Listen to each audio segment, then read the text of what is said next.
Começamos mais um episódio do Fixcast, como sempre, o nosso podcast semanal. Hoje, um assunto muito interessante. Mais uma mente brilhante está sentada aqui à nossa frente para trazer aí muito conhecimento, histórias que com certeza vai fazer diferença na vida das pessoas que estão nos assistindo. Hoje nós vamos falar de um mercado muito importante.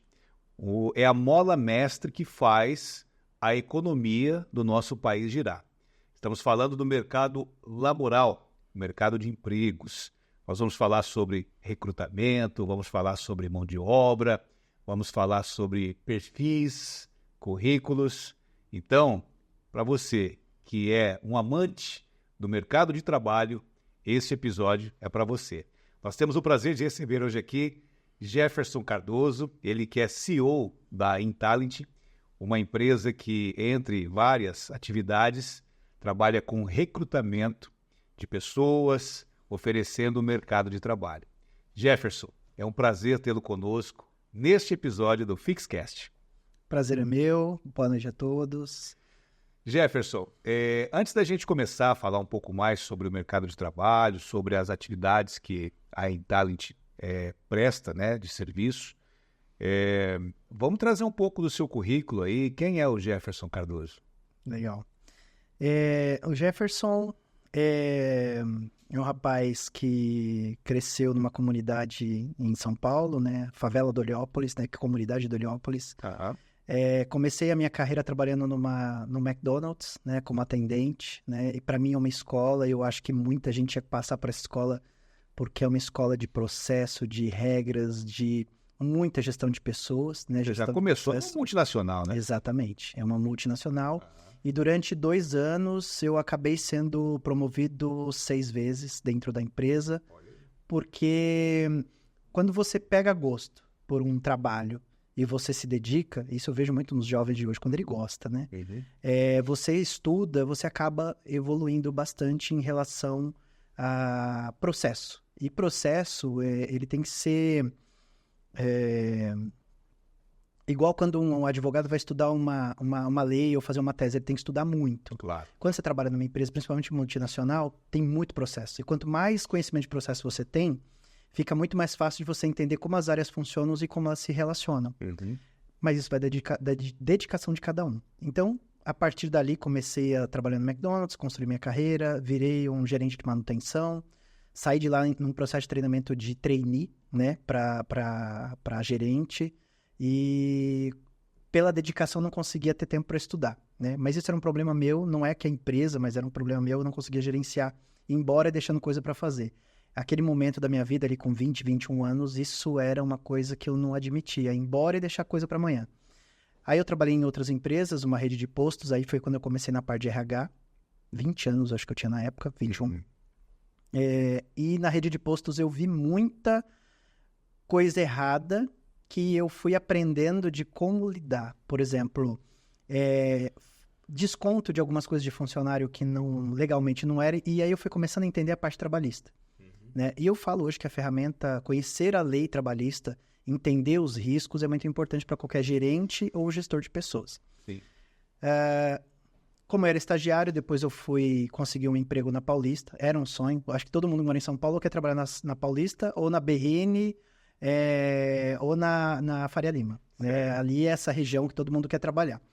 E aí eu fui trabalhar numa administradora de condomínios como assistente, depois acabei passando para gerência, e eu gerenciava 40 prédios. Alguns prédios de alto padrão, né? Alguns moradores famosos, em alguns condomínios que eu administrava, que era Fernando Henrique, Sula Miranda, era síndica de um prédio que eu administrava.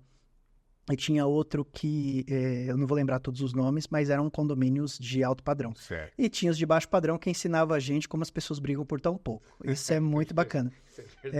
A gente aprende a lidar com o conflito. O pessoal fala, eu não sei lidar com o conflito. Começa a fazer uma reunião de condomínio e tenta gerenciar a sua vaga, a minha vaga, aquela multa, o valor do aumento. Gente, tem de tudo em condomínio, é muito, muito bacana. Pessoas brigam por pouco e às vezes por muito menos. Uhum. E é muito bacana. E isso trouxe um conhecimento. E aí depois de um tempo, um dos empresários aqui de Paranavaí me convidou para implantar o RH da empresa dele, a rede líder de farmácias, na época. Uma grande rede. Né? Isso. Na época aqui em Paranavaí muito forte, aqui na região de Maringá, na região toda, né? E aí eu comecei a implantar e a empresa estava em franco crescimento. Foi um desafio muito grande. Eu tinha 24 anos quando vim. Já com essa responsabilidade. Né? Já. E era engraçado que muitas coisas que eu aprendi, que eu via lá em São Paulo, aqui não tinham sido implantadas ainda. E a gente começou a implantar.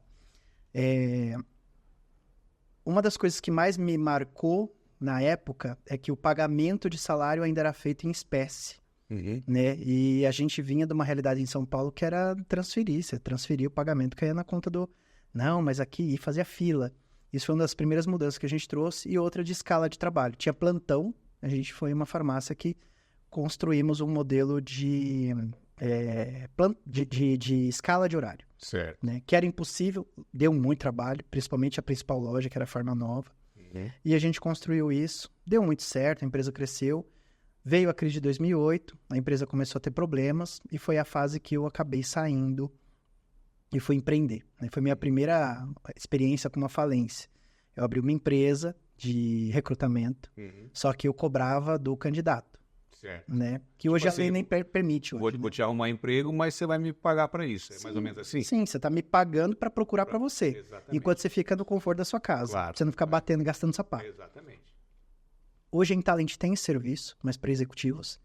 Inclusive, eu tenho 6 executivos que eu estou trabalhando, porque o executivo não tem tempo de procurar uma nova colocação, uma nova oportunidade.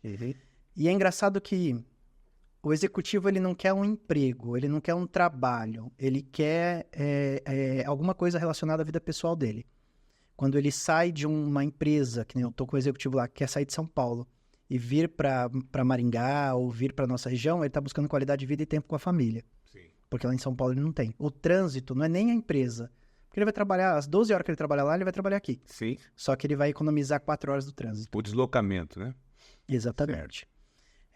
Então, isso a gente faz, né? Fora os outros trabalhos de recrutamento que outras empresas também fazem, a gente faz também. Aí passei por empresas de tecnologia, passei por indústria, né? Depois que eu saí da farmácia. Então, foi construindo esse currículo. Dei aula em algumas universidades, integrado em Campo Mourão, FATES aqui... FATES não, a UniCV, que era Uniaself, né? Aqui em Maringá. E na aula de pós-graduação. E nessa época eu já tinha fundado em Talent. Fui mentor de uma aceleradora de startup. Me envolvi muito no meio de startup. E comecei como headhunter de tecnologia. Certo.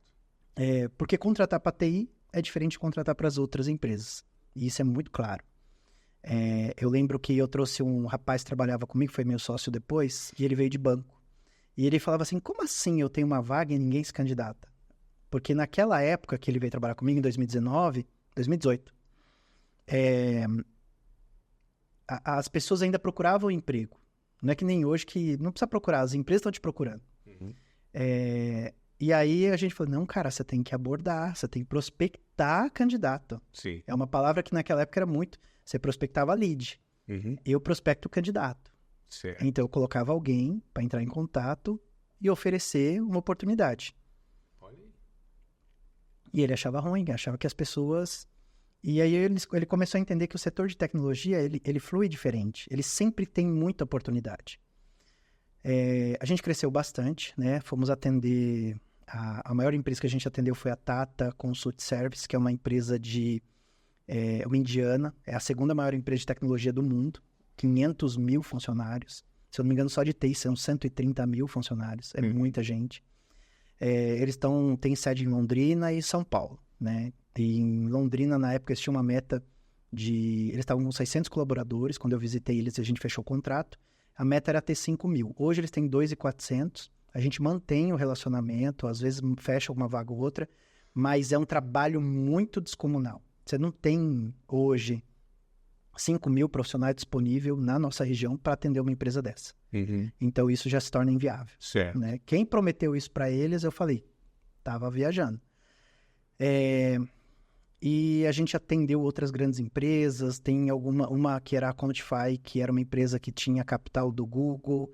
Recentemente atendemos uma empresa alemã para recrutamento também.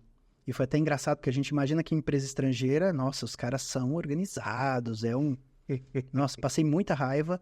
E era uma empresa onde o CEO era o CEO dessa startup, ele é um dos parentes da família real saudita. Então, a gente conversava com o pessoal que representava o capital da família saudita, certo, e esse CEO. E a gente tinha 2 vagas muito bacanas, né? Salários de 16 mil euros, né? Então, é um salário que aqui, quem quiser fazer a conta, é só multiplicar por 6. Então, é um salário bem... Era home office, mas tinha que estar próximo da região de Frankfurt, porque uma vez por semana tinha que fazer reunião. Então, se tivesse alguns lugares da Europa, ali, alguns países, os Países Baixos ali, né? Conseguia se deslocar até lá. A gente conseguiu mandar alguns candidatos. A gente, no Natal, fazendo recrutamento, fazendo entrevista. Hoje eu faço muita entrevista, é tudo online. Inclusive vagas de baixa qualificação. certo. Tudo online, né? A pandemia ajudou muito nisso, né? Inclusive, é até legal falar um pouco da pandemia, porque a pandemia foi um dos momentos mais complexos como empresário, né? O que eu passei na crise de 2008, que eu vi que a farmácia passou, não chegou nem perto do que eu passei em relação à minha empresa na pandemia. Né? Eu lembro que eu tinha... A empresa estava começando, né? Eu comecei em 2018, em 2020 eu tinha ali uma receita fixa de 30 mil reais e eu tinha uma despesa de aproximadamente 27, 28, sobrava muito pouco. Empresa startup, você reinveste quase 100%, isso quando você não fica no negativo, né? De março para abril, meu faturamento caiu para 3 mil, mas a minha despesa não. E aí eu lembro que, como eu estava falando para você antes da gravação, aquilo que eu não consigo gerenciar, Deus gerencia. Isso, com né? certeza. Ele aparece, e foi aí que eu lembro que foi um momento muito crítico para mim. Eu conto isso sempre para as pessoas, porque eu sou muito grato a Deus por tudo, inclusive as coisas ruins, porque elas me ensinam. E eu lembro que eu fui pro meu quarto, eu não conseguia nem orar, eu só chorava, e o que eu pedia para Deus era luz. Se eu tiver luz, e eu falo para as pessoas, cara, não pede mais nada para Deus, pede luz. Quem tem luz vê coisas que as pessoas não veem. Claro. E eu levantei, assim, da oração e falei BNDES, que eu aprendi na Tooling, a lidar com BNDES. Consegui capital para as empresas. Peguei o telefone de um cara da Softex, que eu consegui esse contato quando, na época que eu pesquisei muito sobre isso para a Unimake, para ter investimento. O Vandrei lembra dessa história, a Elisa, que são os diretores da Unimake. E eu liguei pro cara da Softex, que é o braço de tecnologia do BNDES. E falei se, na época da pandemia, o governo estava preparando alguma coisa. Ele passou um contato de um cara como que é o nome? A regional aqui do BNDES do Paraná, do Sul. Eu vou... BNDR. BRD. BRD, isso. BRD, isso. Então, liguei pro Banco Regional de Desenvolvimento. Liguei para eles e ele falou, vai sair uma bolada. Aí, você consegue me mandar o edital? Cara, tá disponível, vai ser as mesmas regras de tal edital. Li, certo. Fácil. E corri atrás. Eu lembro que naquela semana, eu fiz 25 mil de receita. Só oferecendo. Sem o sucesso. Para todos os clientes que eu tinha na base, que eram clientes meus que tinham cancelado a consultoria e os trabalhos. E na sequência, por isso que eu falo que é muito luz de Deus, né? Eu entrei em contato com um cara que eu conheci num evento, que ele era diretor de operações da TOTUS. Liguei para ele e falei, o que a TOTUS está pensando? Eu preciso de ajuda, cara. Eu tô assim, expliquei o que estava acontecendo. Ele falou, a TOTUS tá com caixa, vai comprar todo mundo que estiver quebrando. Olha aí. E o que precisa? Gente, recrutamento. Aí eu foquei no recrutamento. Era uma coisa que andava paralelo, meu foco era consultoria, e eu dei força total no recrutamento.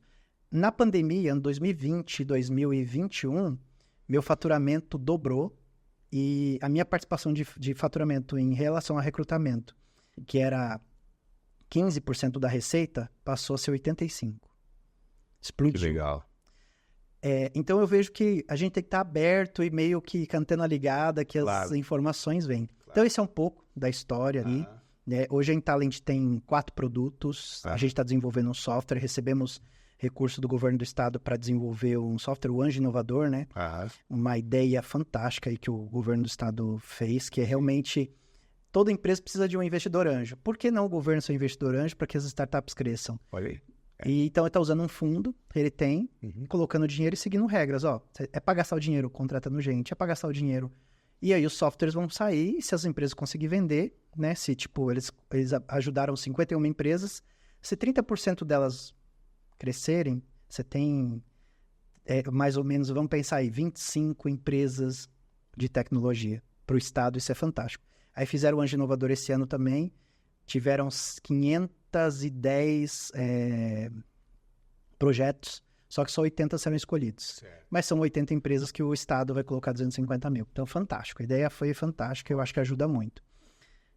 Então, a gente tem um produto de prospecção ativa, né, SDR. Minha empresa, eu preciso prospectar. Eu vi isso como consultor. Como consultor, eu tenho que atender a consultoria. Mas se eu parar de prospectar, eu não vendo. Sim. Se eu não vender, quando cancelar a consultoria, eu não tenho outro para repor. Então, eu precisava de alguém. E eu falei, outros consultores precisam. E aí eu percebi o setor de tecnologia também. Vender software é muito complexo. E você precisa de um cara muito técnico. E se você pôr ele para prospectar, ele desanima. Então, você põe uma pessoa mais simples, segue um processo.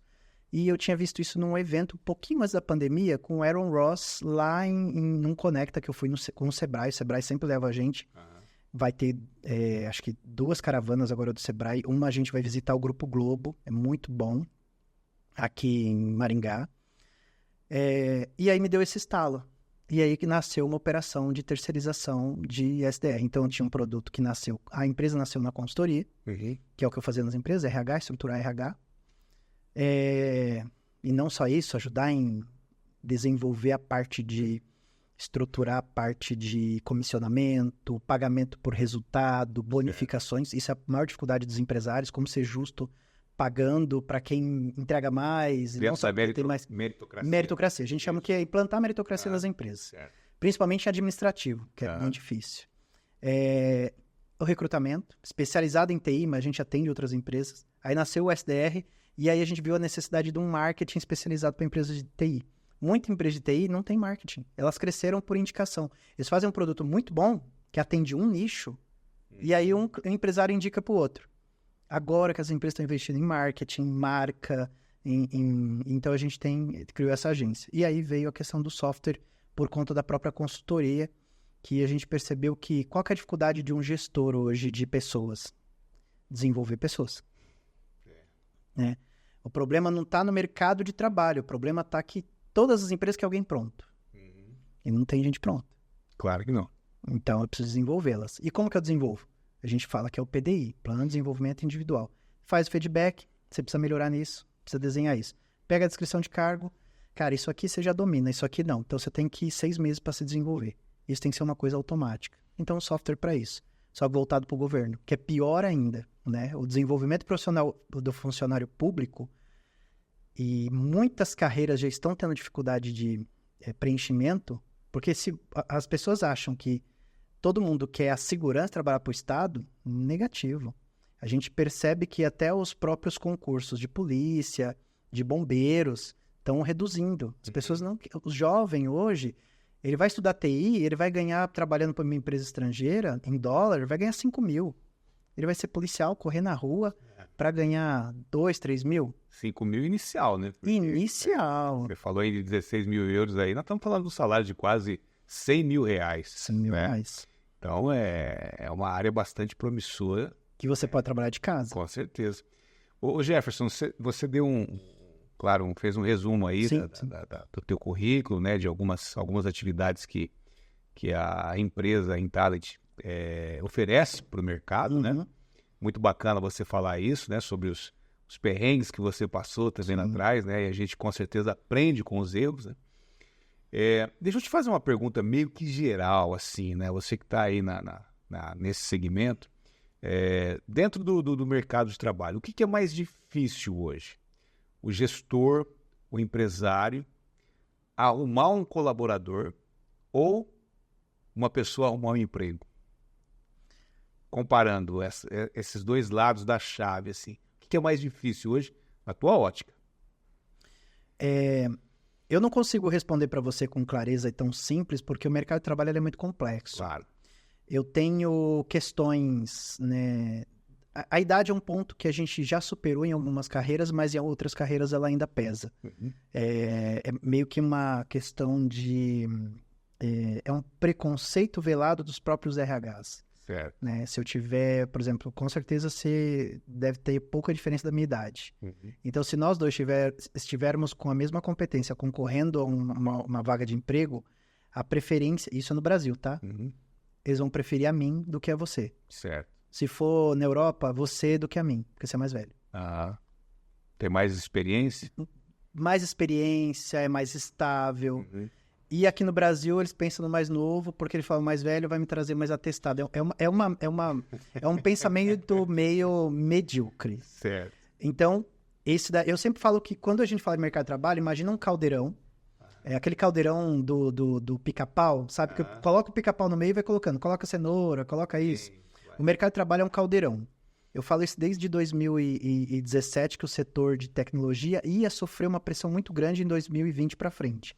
Mas em 2017, quando eu montei a empresa, comecei a dar palestra, que eu estudei o mercado, com a mudança da legislação trabalhista, eu falei, a gente vai ter problema, principalmente nas nossas regiões. Porque era meio blindado, as empresas de São Paulo não conseguiam contratar a gente aqui, porque o home office não era muito claro. Certo. PJ, então, era muito difícil. Mudou a lei. Algumas empresas grandes que tem muito TI, Itaú, Bradesco, conversou com o jurídico, fez uma análise, criou uma tese, pode contratar. Contrata em Maringá, que tem gente boa formada, contrata em Pato Branco, contrata em Foz do Iguaçu, e aí começaram as contratações. Aí o mercado daqui começou a sentir. Foi aí que eles começaram, pô, tá difícil. Mas é porque o jovem não tá vindo. Aí você joga isso no caldeirão, que a gente tá fervendo. Aí você joga no caldeirão que em 2017, 2016... o dólar, ele era 2,6, 2 e pouquinho. Naquela época ele passou beirou 5. Ele deu uma encostadinha ali no 5. Eu falei, se o dólar chegar a 5, a gente vai ter problema, porque é mais barato contratar no Brasil do que na Índia. Sim. Aí eu fiz até uma comparação, publiquei no LinkedIn na época, eu tô no LinkedIn já desde 2012. O salário de um chinês iniciante na área de TI, em média, em dólares, é maior do que do Brasil. Sim. Então, se eu sou uma empresa americana, eu vou contratar no Brasil. A formação é muito parecida. Quem é TI, fala inglês, ou fala bem próximo do fluente. E programar, a linguagem é universal, então eu posso contratar em qualquer lugar. Ou seja, põe esse ingrediente ali no caldeirão e deixa ferver. Paralelo a isso, eu tive... por uma questão cultural, a facilidade das pessoas de trabalhar home office, que veio na pandemia. Aí o caos está feito. Aí é como se você jogasse pimenta. A pandemia foi a pimenta que ferveu o caldo. Quem trabalhava no Brasil foi sendo buscado por empresas estrangeiras. Porque as empresas estrangeiras, enquanto no Brasil o governo injetou, eu não vou lembrar o número exato, mas vamos mais ou menos, 5 bilhões no mercado para salvar as empresas e ajudar, governo americano e Europa, e China, e Japão, investiram trilhões. Então, imagina que eu sou uma startup, eu tenho um projeto na minha gaveta e tem dinheiro. Startup não pensa no lucro, ela pensa em ter o projeto e colocar para as pessoas usar. Aí começaram a contratar aqui. Aí o nosso salário, ele começou a ser... Por isso que eu falo, o salário de TI virou commodity. Nessa época virou commodity. É igual a soja. Quanto custa o saco de soja? $. A gente coloca em reais, mas se você converter em dólares é igual. Mesma coisa o salário de TI. Você converte em dólares. E eu sempre falo assim, cara, você fala inglês? Fala. Então é em dólares mesmo. Eu me lembro de uma história, eu não sei se foi 2006, 2007, veio uma comissão de chineses para Curitiba.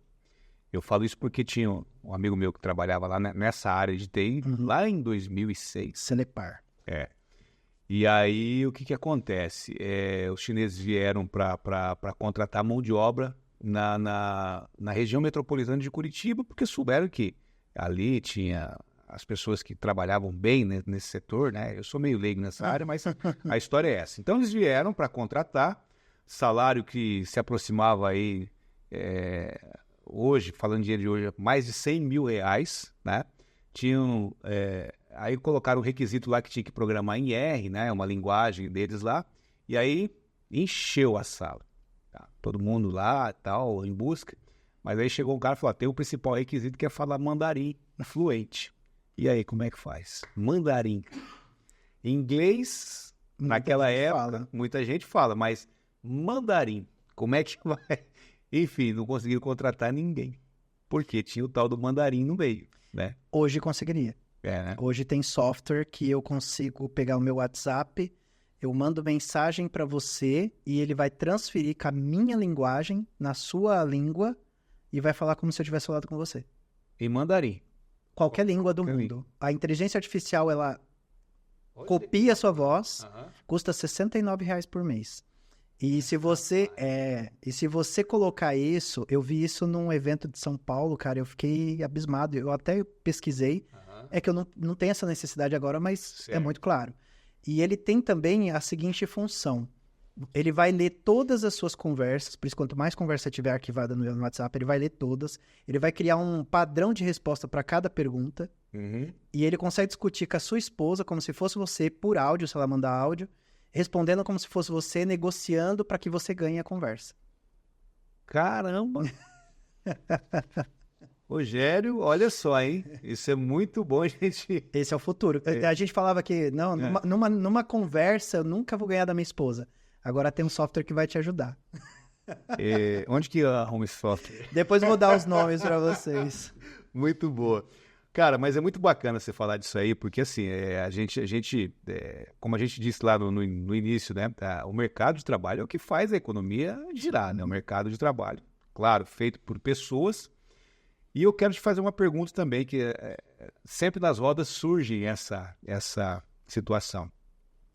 Você acha que a tecnologia, num futuro, ela vai conseguir substituir o trabalho humano? Vou te dar uma resposta. Eu vou falar uma coisa para você que eu sempre brinco com os meus amigos. Eu falo assim, vamos brincar que eu sou o presidente do Brasil. Ganhei a eleição, né? Sim. Primeira coisa que eu faria, eu investiria naquilo que o brasileiro é bom, dependendo da região. A gente tem um agro no sul, investe em agro. O resto, se der, vai ter investimento. Mas no norte, nordeste, olha o tanto de praia que a gente tem. Nós éramos para ser igual o Caribe. Certo. Então, ninguém recebe ninguém nesse Brasil melhor que um baiano. Para que eu vou levar uma indústria de autopeças para a Bahia? Se eu posso levar um resort para que as pessoas sejam bem tratadas, para que eles façam festa. Meu, a Bahia, o brasileiro, principalmente a gente do sul e sudeste, critica muito. Nossa, mas estão em carnaval de novo? Eles deveriam ter carnaval o ano inteiro. Sim. Porque o turista quer... Eu tô de férias.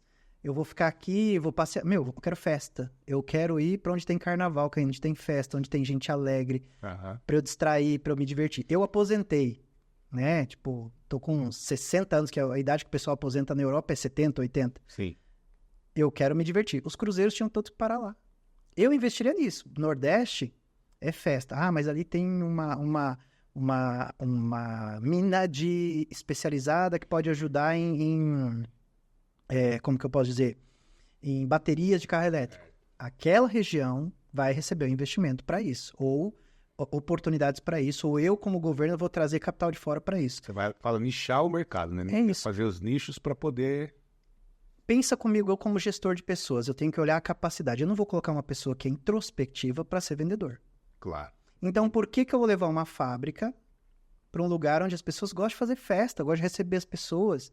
Essa fábrica tem que ir num lugar onde as pessoas são mais... Vamos pensar assim, igual o curitibano. Se você enxerga Curitiba com a mesma energia de festa, o povo curitibano, como o baiano, o pessoal de Salvador, quem já viajou o Brasil sabe que não. Não... Isso é nato, é cultural. É regional. Regional. Né? Cada região ela tem a sua tendência, né? E aí muita gente fala também assim, olha, e por isso que eu sempre trato, eu falo para os meus amigos, se eu fosse presidente, o Brasil seria uma empresa. Quem está dando recurso hoje? O Sul e o Sudeste. Quem deu recurso muitos anos para sustentar as guerras que foram feitas para ter esse tamanho de país? Nordeste. Sem o Nordeste com cana-de-açúcar e com pau-brasil que derrubaram tudo, não teria Brasil. Então, essa região que está dando dinheiro agora é o que a gente faz numa empresa. Reinveste, Pô, energia eólica é lá. Você vai pôr energia eólica aqui e não vai funcionar. Talvez em Apucarana, que tem bastante vento. Mas eu acho que o papel do gestor é isso. É eu identificar a cultura da minha empresa, a cultura das pessoas e as competências técnicas de cada um e aproveitar isso. É extrair o melhor de cada pessoa. Porque se eu faço algo que para mim é natural, é como eu sempre falo, você não está trabalhando, você está se divertindo. Então, para um baiano, né, sem estereótipos, mas pensando na cultura, tá animando um resort, é natural. Ele vai cansar, claro, que é um trabalho, mas é muito menos cansativo do que ele estar num lugar desconfortável, numa fábrica fechada ou num escritório fechado. Que é o que acontece muito com a empresa que eu atendi no Rio de Janeiro. O carioca, ele gosta de ir na praia de manhã e à tarde. E o que é bom no Rio? Evento. Cara, é muito gostosinho num evento no Rio, depois você sai à noite, você como empresário, você só precisa de segurança. Se o Rio tivesse segurança, já era um lugar maravilhoso. E eu como empresa tenho que pensar nisso. O que eu preciso desse colaborador? Então, as duas perguntas. É mais difícil contratar alguém ou procurar emprego? Tá faltando mais mão de obra, né? Que é a questão da sua pergunta. Eu acho que está faltando as pessoas se conhecerem mais e os gerentes e diretores conhecerem mais as pessoas que eles vão contratar. Porque o meu papel é desenvolver pessoas extraindo o melhor delas. Ah, mas isso é coisa de psicólogo, coisa de coach. Pode dar o nome que quiser. Na prática é isso. É isso que a gente faz com os nossos filhos todos os dias. Sim. Você não vai colocar o seu filho que não gosta de matemática para fazer engenharia. Você é um louco. Você vai jogar dinheiro fora. Vai pagar a faculdade, vai fazer engenharia, vai estudar para passar no ITA. Cara, o cara não gosta de matemática, ele não é bom, ele não nasceu com aptidão. Ele é das artes. Coloca ele para ser um cineasta ou um pintor, às vezes ele vai ter mais fama do que o seu outro filho que é inteligente em matemática e vai ser simplesmente um simples engenheiro. Sim. Né? Então, nós temos que avaliar o outro, por isso a gente precisa estudar. Por isso quando você fala isso, é mais difícil contratar tal, eu acho que o mais difícil é desenvolver líderes. E você consegue enxergar isso aí, de repente, numa pessoa que está em busca de uma vaga, não importa o grau, dentro de uma empresa ou dentro de... Né, você consegue tirar o mapa dela, ó, você serve para essa vaga, para essa posição, ou não, cara? Ó, infelizmente, conversando aí, a gente tem que redirecionar. Como é que você trata isso aí? E já também, após isso, como é que é feito se vocês fazem um acompanhamento pós-vaga, pós-preenchimento dessa vaga, como que as pessoas que você recrutam tá se saindo dentro da empresa? Como é que é feito isso aí? Legal. Uma ferramenta que as empresas têm que ter, né? Você dá feedback pro funcionário? Dou, eu converso, bato um papo com ele. Cara, feedback não é bater papo. Feedback é você pegar a própria descrição da atividade do cara, entender quais são os comportamentos que para exercer aquela função ele tem que ter e avaliar com base naquilo. Um exemplo, todas as avaliações têm que ter assiduidade. Tá, mas desenvolvedor não tem assiduidade. Então você tira a assiduidade, você coloca a entrega das atividades no prazo. Para mim, tanto faz se o programador vai trabalhar de madrugada ou de dia. Claro, o resultado final é o que importa. O que importa é ele entregar no prazo. Então, eu vou analisar com base nisso e vou ter a conversa com base nisso. Aparência. Eu não vou olhar a aparência do meu desenvolvedor. Se ele está de pijama trabalhando em casa, para mim tanto faz. Mas se eu sou dono de uma Fix, estou mandando uma vendedora atender alguém. Aparência. Não é aparência de beleza, é aparência do cuidado. Claro. Barba parada, né? Se for homem.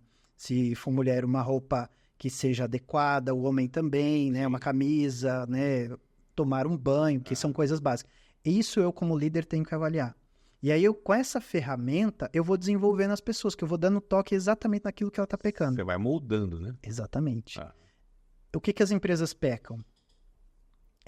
Entra no ciclo vicioso. Eu contrato gente ruim porque eu faço um processo seletivo ruim. E eu faço um processo seletivo ruim porque eu não tenho claro que tipo de gente que eu quero contratar. E eu não faço um processo, um documento, que é a descrição de cargo, job description, das atividades desse profissional para entender como eu tenho que contratar, porque eu não tenho tempo, porque eu sempre estou fazendo um recrutamento ruim com gente que não me apoia. Então é um ciclo vicioso. Legal. Então eu sempre falo, a base de gestão de pessoas é escrever no papel de pão quais são as responsabilidades das pessoas, o que que eu espero delas, qual é a meta que ela vai ter, e perguntar, tá tudo bem para você trabalhar de social? Tá tudo bem para você vir perfumado ou uma maquiagem leve? Tá tudo bem para você ser cobrado por metas de vendas? Tá tudo bem. Então, você já entra numa contratação. Agora, eu não falo nada disso. Uhum. A pessoa entra, na primeira cobrança de meta, pede as contas. Na primeira vez que ela vem trabalhar, eu já vejo, putz, o cara nem, né, nem passou, a menina nem passou uma maquiagem, parece que ela juntou o cabelo e jogou na cabeça e veio trabalhar. Eu vou demitir. Sim. Porque eu contratei errado. Porque eu não fui claro na hora de contratar. Então, a gente tem que sair daquela falácia, principalmente do empresário, não tem gente boa no mercado. Não tem líderes bons no mercado. E isso eu incluo empresários, às vezes me incluo também em alguns pontos que eu tenho que melhorar como líder. Às vezes eu fico naquela balança, na casa do ferreiro espeta de pau. Sim. Porque eu não tenho tempo, porque não sei o quê. E aquilo é o que a gente falou na hora que eu cheguei, né? Tô sem tempo. Cara, por que a gente arruma tempo para os nossos filhos? Prioridade. Claro. Por que a gente arruma tempo, às vezes, para fazer uma academia, para se dedicar a uma prioridade? Por que eu arrumo tempo para o meu time? Ele tem que ser prioridade. Essas pessoas me ajudam a colocar o pão na minha mesa. Uhum. Então eu tenho que me dedicar a elas. Não. Cara, vai lá, se vira aí. Então, você vai ter problema. Não tem como não ter problema. O se vira aí é como o brasileiro foi sendo moldado nas empresas. Aí vem as multinacionais, com tudo desenhado, tudo escrito, tudo muito claro, usando todas essas ferramentas de administração, que a própria ciência já provou que funcionam. Essas empresas engolem as pequenas. Aí, cara, tem que proteger a indústria nacional.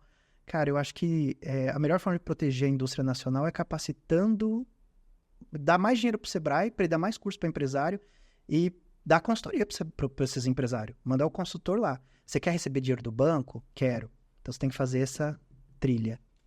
Aí o banco vai dar o dinheiro. Se você não fizer, os juros é tal. Isso é uma outra coisa que eu faria se eu fosse presidente. Os juros para quem segue processos, para quem tem... como se diz, prêmios, GPTW, né? Melhor preço para se trabalhar, certificados do PPRQG de processos e qualidade no produto, não tenho nada disso, então você vai pagar mais caro, porque o seu risco é maior. Legal. Entendeu? Entendi. Então eu vou te dar dinheiro, que é o que o Anjo Inovador está fazendo. Eu te dou dinheiro, mas presta conta aqui. Sim. Eu te dou mais dinheiro, presta conta aqui. Cadê o dinheiro que foi usado para contratar gente? Não toma. Não, foi usado porque eu comprei uma caminhonete nova. E eu vi isso de empresário, tá? Eu queria ter o dinheiro livre para eu poder fazer o que eu quiser, comprar uma caminhonete nova. Aí eu falei assim, a ideia do programa não é esse. É fomento. Claro. Né? Por isso que tem algumas falas, eu não lembro quem é o líder mundial que fala que cada povo tem o líder que merece. Então a gente tem que evoluir muito, né? Principalmente como liderança, como empresário, como gestor. E eu costumo dizer que você tem uma esposa em casa, você vai entender um pouco o que eu falo. Teve filhos. Então, imagina que a sua esposa viu que a sua filha está saindo de casa e a roupa não está muito legal. Está com um decote que não é legal. Porque quando está naquela idade da adolescência, eles não têm muita noção. Ela espera 1 ano para dar o feedback para ela ou ela dá no ato e manda trocar? Nem sai de casa. Por que o líder não fala? Por que o líder não corrige na hora? Porque eu não quero me indispor. Então, eu preciso me indispor. A liderança requer isso. Mas não tenho preparo emocional para isso. Faz terapia. Cara, você está falando uma coisa interessante aí. A gente sempre costuma dizer, e eu sempre digo isso em todas as oportunidades que eu vejo que é interessante colocar, que a humanidade ela é um processo em evolução, né? E o mercado, no geral, ela vai se adequando à evolução da humanidade, né? Você falando aí em liderança, nós víamos há algum tempo atrás que o perfil do líder era aquele cara que ficava atrás da mesa, mandando, delegando, faz isso, faz aquilo, tal. Depois nós vimos o líder mais centralizador, não, eu que vou fazer tudo e tal, e contrato uma equipe. Depois nós vimos o papel do líder sendo aquele cara que é ponta de pelotão, que sai com o peito e coloca todo o pessoal atrás, e ele que vai levar o primeiro tiro e o pessoal vai para aprender com ele. Qual que é hoje o perfil de um líder na tua ótica, né? Você que está no mercado aí, o que é um líder para você hoje? é o líder que ele é todos esses papéis dependendo da situação. Certo. Por exemplo, você como pai, quantas vezes numa situação de crise, você bateu a mão na mesa e falou, todo mundo fica quieto, vai fazer isso. Foi impositivo, foi... Por quê? As pessoas num estado de... É o que aconteceu na pandemia. Todo mundo lá gritando, vai morrer todo mundo. Calma. Cara, vai fazer isso, isso, isso. Essa sequência. A ciência, os meus conselheiros estão dizendo isso. É isso. Ah, mas você não tem que achar nada. É o que a gente faz com o filho quando faz isso. Aí depois passou a calmaria, a solução se resolveu, aí você volta a ser mais democrático. Então eu tenho que, como se diz, ser aquilo que precisa. Uma empresa num estado de crise. Estado de crise requer um chefe. O que é o chefe? Autocrático. Você vai fazer isso. Ah, eu acho, não tem tempo para eu acho. Tem que fazer. A casa tá pegando fogo. Você não tem que... Ah, eu acho... Imagina você com a casa pegando fogo. Eu acho que eu vou jogar água ali. Qual que é o caminho? Ah, vamos sair para a saída. Não, vamos fazer uma mesa, um comitê para ver... E a casa pegando fogo. E a fumaça tomando conta. World Trade Center. Todo pegando fogo. Vamos decidir qual que é o melhor caminho. Com certeza alguém assumiu o risco, que esse é o papel do líder naquele momento, e depois... Agora não.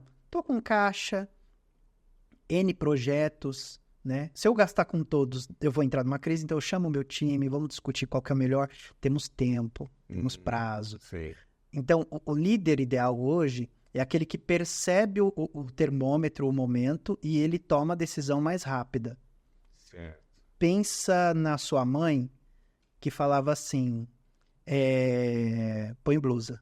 Ah, mãe, nem vai chover. Aí chovia. Ela não precisa ser impositiva, porque o risco de você acontecer alguma coisa é muito pequeno. É diferente de entrar no carro e falar, põe o cinto. Não quero pôr. Não tem que querer. Tem que pôr segurança. Você não tem idade para saber o que é certo e o que é errado. Então, eu como líder tenho que perceber qual a maturidade do meu time, se eles são crianças de 6 anos, pré-adolescentes, adolescentes, pré-adultos ou adultos. E eles transitam em todos isso. E cada um eu vou me relacionar de um jeito. É a questão da comunicação. A minha comunicação ela tem que ser de acordo com o interlocutor. Tem funcionário que... Isso eu falei para uma empresária hoje, visitando ela. Tem funcionário... Ela tem 3 filhos, né?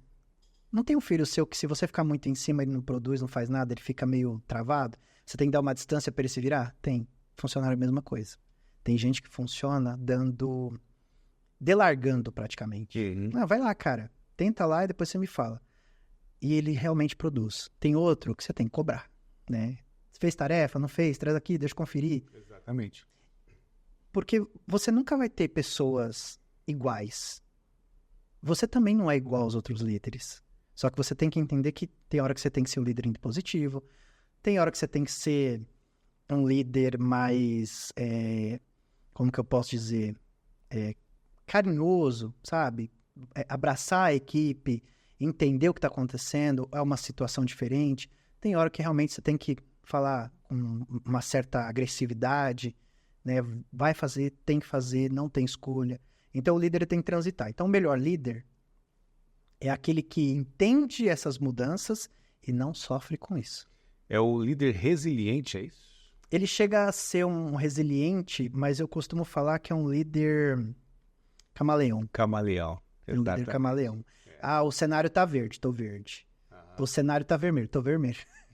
E ele tem que ser muito rápido nisso. Porque hoje, com a comunicação, com a mudança de pessoas na empresa, a rotatividade, a cultura muda muito rápido. Uhum. Eu costumo falar que a cultura da empresa, hoje, que a gente falava assim, a cultura, ela é estática. Não, ela sofre interferência a cada vez que você muda o time. E se você hoje está vendo que a sua empresa está mudando o time toda hora, com certeza a cultura que tinha 2 anos atrás não é a mesma de hoje. Uhum. Então você tem que aproveitar essas mudanças para direcionar a cultura para onde você quer. Porque a empresa que você começou não é a mesma que você tem hoje e não vai ser a empresa que você vai ter amanhã. Top. Cara, muito legal a tua explicação. Deixa eu te fazer uma pergunta. A gente aqui gosta de ouvir um pouco de história, né? Tá. Se tem algum case que você se lembra de recrutamento que você, de primeiro momento, achou que não fosse dar certo, que você conseguiu fazer esse recrutamento, e como você conseguiu isso? Você se lembra? Eu vou contar primeiro uma história de um... Porque como consultor, eu tô na empresa e uma das empresas que a gente estava atendendo lá de Apucarana, o dono falou que ia mandar um funcionário específico embora.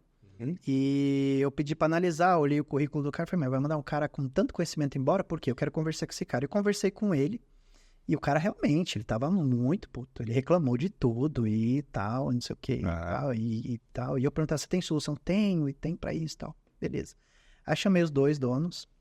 Falei, cara, esse cara tem que ser o gerente de tecnologia da sua empresa. Aí o cara falou, como assim? Eu tô querendo mandar ele embora, você fala que tem que ser o gerente de tecnologia?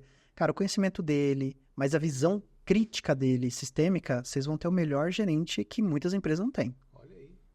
E aí os caras acreditaram na minha fala, era um risco, né? Porque a gente também erra. E colocaram o cara. Na semana seguinte, quando eu vim, eu já percebi a mudança na empresa. Olha aí. O cara realmente, ele abraçou e começou a fazer as coisas, os projetos começaram a andar. Só que ele não se vestia, ele ainda conseguia continuar se vestindo de camiseta e vinha de bermuda. E aí eu falei pra ele assim, e aí, como que tá? Tá gostando de ser gerente? Cara, é uma visão, muita preocupação. Agora não sou eu que não critico, agora eu sou vidraça. E aí ele começou a se autocriticar e começou a arrumar as coisas da empresa. Aí eu falei pra ele assim, tá, mas como que você imagina que se veste um gerente de TI? Eu sempre falo que vestir a farda te coloca na posição de guerra. Sim.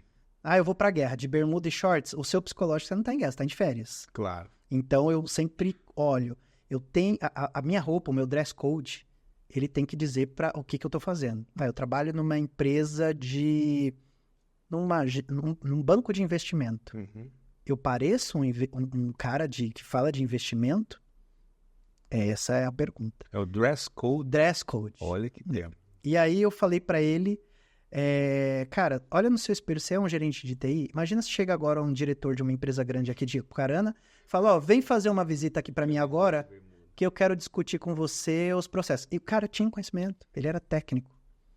Ele foi no almoço, voltou de camisa, uma calça jeans, sapato.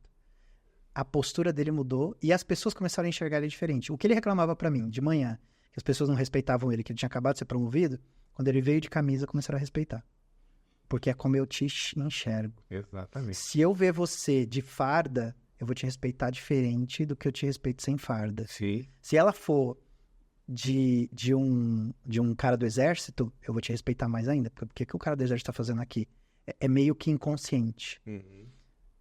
O resultado da empresa foi totalmente outro. Esse cara, ele abraçou, ele não queria ser comercial. Eu ensinei para ele toda a gestão do comercial, como funciona. Comercial é processo, não é blá blá blá.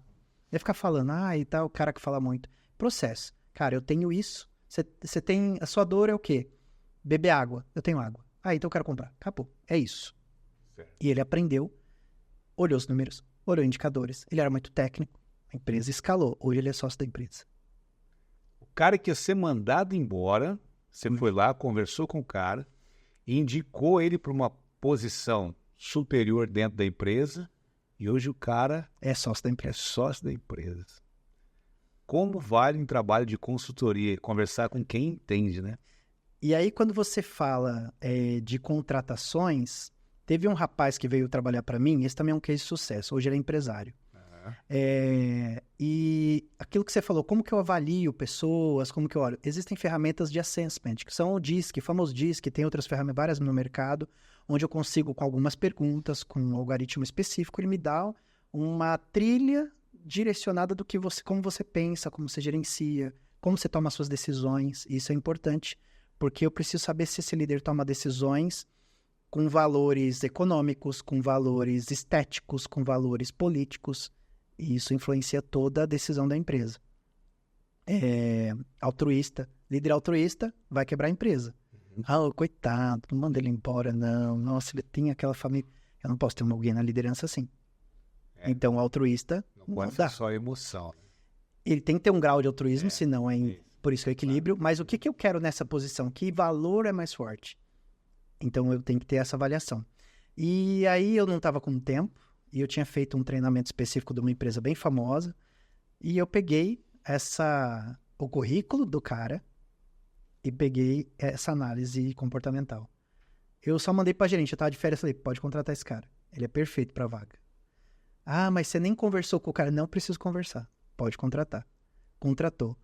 O cara foi fantástico, porque ele tinha os requisitos técnicos e os requisitos comportamentais que essa ferramenta me entregou para a vaga. Eu podia ter errado, porque daí eu não consigo avaliar caráter. Caráter eu não consigo avaliar. Uhum. Então eu sempre falo, se você quiser contratar caráter, você vai errar sempre, porque você não tem como saber. Isso você sabe pegando referência, mas as pessoas mentem. Claro. Então, técnica, comportamental, oportunidade. E aí tem um período de experiência para isso. Avalie a pessoa. O cara deu tão certo. Depois ele veio trabalhar comigo. Depois ele virou diretor de uma empresa. E hoje ele tem a própria empresa. O cara voou.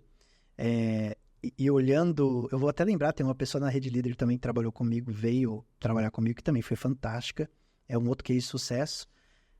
Eu lembro que a menina chegou para fazer entrevista. Ela tinha uma Pajero Full Zero sem placa. Tinha acabado de formar em farmácia. E aí eu lembro que uma das diretoras, que na época uma das minhas cunhadas, ela falou assim, não, você vai contratar essa menina? Ela era linda, loira, assim, olhos verdes, muito bonita. Aham. Assim, estereótipo, né? Certo. Rica. Pra que você vai trabalhar? A unha dela é unha de quem não trabalha. Minha avó ia falar, isso não é unha que mulher passa um pano no chão. Unha de porcelana. Porcelana, exatamente. No dia seguinte, contratei, perguntei pra ela por que ela queria trabalhar, que ela queria se provar que não dependia do pai. Certo. E o pai dela era um dos fazendeiros mais famosos de Luanda. Aham. Ela trabalhou. Foi uma das melhores gerentes que eu tive. No dia seguinte, ela tava passando pano no chão, não tinha aquela unha. Uhum. Tava com a roupa uniforme de trabalho, né? Certo. Muito atenciosa, muito educada. E a loja começou a vender mais. Por quê? Eu falo que não foi a beleza dela, mas foi a forma como ela conduziu o trabalho. Se dedicou. A aparência dela não estava de festa, estava uma aparência de trabalho. Então, uma maquiagem adequada e atender bem os velhinhos, servir café, medir pressão, é o básico do atendimento. Um momento de provação para ela, né? Para ela não era salário. Se provar algo para ela mesma, interior dela, né? E você conseguiu identificar isso. Ela pegou uma loja, que era a loja de Luanda, que faturava 13 mil na época, ela entregou com 45 mil de faturamento em 4 meses. Olha só. Isso para a farmácia em 2008 e 2009 é muito dinheiro. Sim. Né? Então, a gente está falando de pessoas que se dedicam não pelo dinheiro, mas porque ela quer. Por isso que eu falo, qual a competência principal? Se você me perguntasse, qual a principal competência para contratar alguém? Ele querer. Se ele quiser, tudo é possível. Claro. Agora não quero. Acabou, elimina. Uhum. Né? E eu já demiti gente assim. Fomos pra uma conversa, o cara não tá dando certo. Eu falei, cara, você quer trabalhar aqui? Ele falou, não. Então, cara, encerrou a conversa, demite o cara, ele não quer. Assunto encerrado. Me fala uma coisa, quais são os meios que a Intalent utiliza para fazer recrutamento? Assim, banco de currículos, usa tecnologia, como é que vocês... Essa semana eu tava brincando com o meu time que se tudo der errado, eu vou virar cigana e vou ler mão e vou ler cartas, porque... Brincadeira, gente. Porque assim... Você tem uma visão clínica, né? A gente já percebeu. A gente olha... O processo seletivo ele é muito simples. As pessoas complicam eles. A gente tá fazendo um processo seletivo para uma empresa aqui e eu tenho que conversar com caminhoneiros. Aí eu ouvi de uma pessoa assim, como você vai fazer? Quer fazer reunião com um caminhoneiro dentro de um... Cara, ligação no WhatsApp. Liga, põe na mesa. Como vai? Tudo bem? Conta a experiência sua dirigindo caminhão. Qual carta que o senhor tem? Quantos anos tem? Tem família, tal? O que seu pai fazia? Perguntas básicas para eu conhecer a pessoa. E eu vou sentindo ela. Pô, aderente, isso é aderente. Conhece, tem a carta. Já trabalhou com isso? Já trabalhei, fiz isso. Então me fala, qual foi a dificuldade nesse trabalho? Foi isso. Eu me aprofundei em conhecer essa pessoa. Uma entrevista de 25 minutos. Montei o relatório, muito aderente para a empresa. Salário, quanto você quer ganhar? Quero tanto. Ele não fala quanto a empresa está pagando. É quanto você quer ganhar. Eu quero ganhar 3.500. Se meu contratante falou que é 2,5, eu não vou falar nada, depois eu vou falar, você foi eliminado e tal. Por quê? Não está aderente. Por que eu vou forçar a barra? Se for um cara muito bom, eu negocio, falo, tem um cara muito bom, pediu 3.500, vale a pena você conversar. E o empresário conversa, às vezes contrata. Então, o que eu falo para você? WhatsApp, para indicação, para mandar para todo mundo que você conhece, que tem bastante relacionamento. dependendo da vaga. Então, assim, caminhoneiro, eu não vou mandar para a turma que faz tributário, não faz sentido. Claro. Mas eu posso mandar para a turma que eu tenho na minha carteira de network, pessoas de processo seletivo de operador de máquinas, trabalhou em indústria, que foi RH de indústria, porque ela conhece muita gente. Essas pessoas indicam pessoas para nós. Segundo, dependendo da vaga, LinkedIn. TI no LinkedIn dá certo, mas eles estão meio de saco cheio porque é muita mensagem. Então, eles nem olham. Então, eu volto para a indicação e o mecanismo tradicional, artesanal. Manda mensagem pro cara, pergunta se tem alguém para indicar, aí ele mesmo se indica e aí o processo segue. E-mail, como que eu posso dizer? Quando você entende o processo de marketing, de fazer prospecção para um cliente, ou provavelmente, talvez você entenda, muitos ouvintes também, a cadência de mandar mensagem, de anunciar um produto, é a mesma, porque qual que é o produto que eu estou anunciando? Uma vaga, Isso. um trabalho numa empresa, uma oportunidade. Eu faço um briefing, que nasceu o briefing daí eu lembro que algumas residências que eu morei, a gente sentava com a arquiteta, ela fazia pergunta assim, como que é a rotina da casa? A rotina é assim, o que vocês gostam? Que cor que vocês preferem? Eu levo a mesma linha de perguntas quando eu vou fazer o recrutamento. Como que é um profissional que trabalha e você fala assim, esse cara é trabalhador. Aí você vai falar, ele faz isso, ele chega no horário e tal. E eu vou anotando, chega no horário tal. E eu tenho que perceber isso na entrevista. Por exemplo, se para você eu perceber que chegar no horário é uma coisa muito importante, cara, você, sua vida tradicional de trabalho, vou colocar essa pergunta na entrevista. Você chega muito atrasado, você é muito pontual. Ele pode mentir, mas a maioria já se elimina ali. Ah, então, às vezes eu me atraso e tal. Tá eliminado. Esse cara não vai dar certo aqui. Então, eu preciso entender parte da cultura dessa empresa para poder entender a cultura do cara para ver se vai encaixar. Certo. Às vezes eu contrato pessoas que não têm experiência, mas eu pergunto para elas assim, por exemplo, vendas. Preciso de um vendedor. Uma menina que eu entrevistei essa semana. Conversa muito, né, assim, dinâmica, interessante. Seu pai faz o quê? Ah, meu pai é vendedor, pracista, tal. Entendi. Sua mãe. Minha mãe é vendedora. Essa menina vai ser vendedora. Tá no sangue já. Tá no sangue. Então, eu preciso entender. Ah, meu pai é funcionário público, minha mãe também. Então, não dá para essa vaga. Eles querem mais segurança. Ele foi educado num modelo de segurança e estabilidade. Então, eu tenho que dar uma vaga nesse perfil. Então, entender isso, entender a casa da pessoa. Você mora com quem? Ai, não pode perguntar? Pode. Você mora com quem? Ah, mora com meu pai, com a minha mãe, com a minha avó. Com a sua avó, a pessoa, nisso ela conta uma história da vida dela.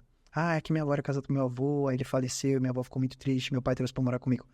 Empatia. Eu tenho que perceber pontos de comportamentos dentro do que essa pessoa me mostra. Pô, tem empatia. Essa família tem empatia, tem exemplos de empatia. Entendeu? Respeito ao idoso, A minha vaga vai trabalhar com idoso? Uma pessoa... Qual que é o seu relacionamento com o idoso? Como que é o seu relacionamento com a sua avó? Quando foi a última vez que você ligou pra sua avó? Se eu ligar agora pra sua avó e perguntar quando você ligou, o que ela vai me falar? Ah, meu neto querido, meu neto amado. Nossa, faz mais de um ano que eu não falo com a minha avó. Não gosto da minha avó. Vou colocar você pra trabalhar na farmácia? Não faz sentido.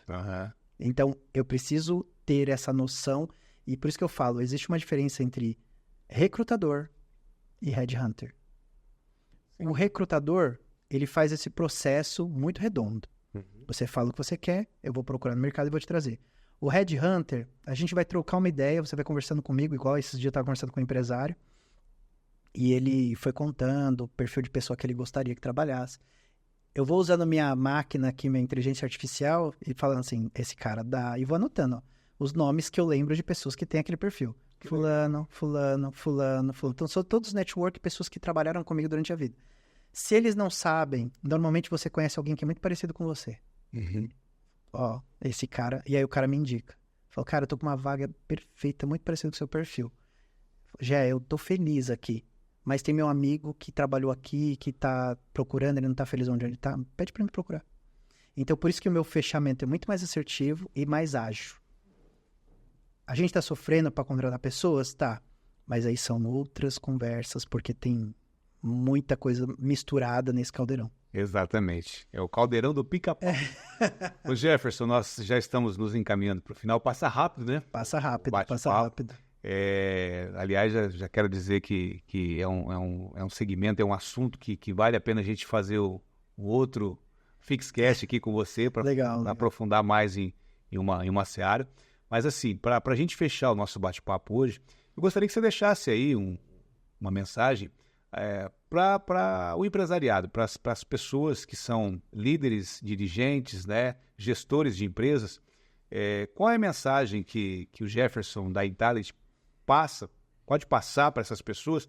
Porque a gente vê assim, às vezes a pessoa, no afã de contrata errado, e aí acaba sendo mais caro o molho que o peixe, né? Falando do ditado popular.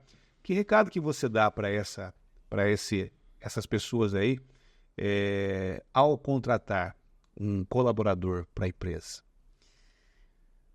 Eu aprendi com uma empresária, e isso faz muito sentido para mim, e outras também me falaram de outra forma, mas é o mesmo sentido e eu vou falar para vocês. Contrate pessoas que você abraçaria. Eu abraçaria essa pessoa? Não. Então, seu íntimo, seu inconsciente já está dizendo não. Certo. Eu levaria ela para jantar na minha casa, comer uma pizza? Não. Não quero nem essa pessoa precisando na minha casa. Então, não contrate. Que a sua empresa você passa mais tempo na empresa que na sua casa. Então, é a sua casa. Eu enxergo essa pessoa fazendo parte da minha família? Não. De jeito nenhum. Então, não contrate essa pessoa. Por que isso? Porque é como se você estivesse inconscientemente tentando encaixar a sua cultura com a cultura dela. Certo. Mas não se engane e não desista das pessoas. Que legal. Cara, obrigado pela tua presença aí, tá? De tirar o tempo aí da tua concorrida agenda para vir falar com a gente aqui. Legal, um prazer. A gente já quer deixar aí o convite para fazer mais um Fixcast com você, porque o assunto é vasto, né? E o nosso tempo aqui o Rogério controla ali. E agradecer, desejar sucesso para você aí à frente da Intality, a você e toda a sua equipe. E numa próxima oportunidade nós falamos novamente. Tá? Legal, obrigado. Pessoal, nós falamos com o Jefferson da Intality, tá? Empresa que desenvolve um trabalho maravilhoso aí, né? Vocês puderam conferir um pouco da história dele, um pouco das atividades que a empresa desenvolve hoje a nível de Brasil e fora do Brasil também. Acredito que realmente foi um episódio interessantíssimo a todos nós. E no próximo episódio nós vamos conversar com mais uma mente brilhante aqui no nosso Fixcast. Um abraço e até o próximo.